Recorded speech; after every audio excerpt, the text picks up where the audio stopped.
La philosophie est née dans le monde hellénique, sur la côte de l'Asie mineure, à la fin du 7e siècle avant notre ère.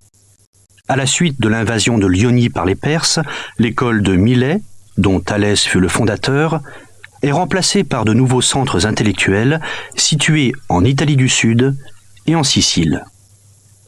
Les philosophes dits présocratiques sont ceux qui posèrent pour la première fois la question de l'origine des choses, question qui porte en germe ce qu'il conviendra d'appeler, après Aristote, la métaphysique.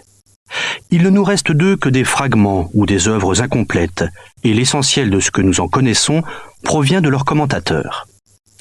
La période présocratique s'étend du 6e au 5e siècle avant Jésus-Christ. Elle voit naître 3 grands courants d'idées, le courant ionien, le pythagorisme et l'éléatisme. Par-delà les oppositions de leur doctrine, les philosophes qui sont à l'origine de ces courants ont en commun le même souci de poser les problèmes de façon rationnelle.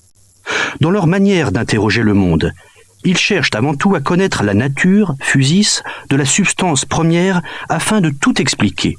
Pour Thalès, par exemple, il s'agissait de l'eau, pour Anaximandre d'une substance infinie, pour Anaximène de l'air, pour Empédocle de la combinaison des 4 éléments. Démocrite, quant à lui, proposait un modèle d'explication à partir des atomes.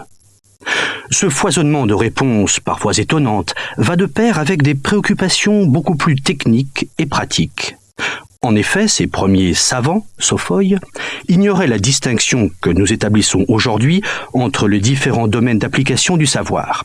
Thalès, par exemple, fut célèbre en son temps pour avoir prévu une éclipse solaire, énoncer plusieurs propositions géométriques simples, ou encore mesurer la hauteur des grandes pyramides égyptiennes. Ainsi, l'astronomie, la physique, les mathématiques, la géométrie et la métaphysique cohabitent dans les philosophies présocratiques.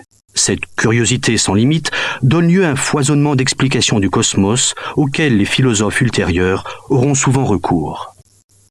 Cette période préliminaire de l'histoire de la pensée occidentale s'achève avec l'apparition des sophistes qui, comme Protagoras ou Gorgias par exemple, enseignent l'art de défendre n'importe quelle thèse en fonction des attentes de l'auditoire. Ils incarnent une réaction contre les philosophes antérieurs. Ils sont contemporains d'un nouveau déplacement du centre intellectuel. C'est désormais à Athènes que la philosophie va prendre son essor autour de la figure mythique de Socrate.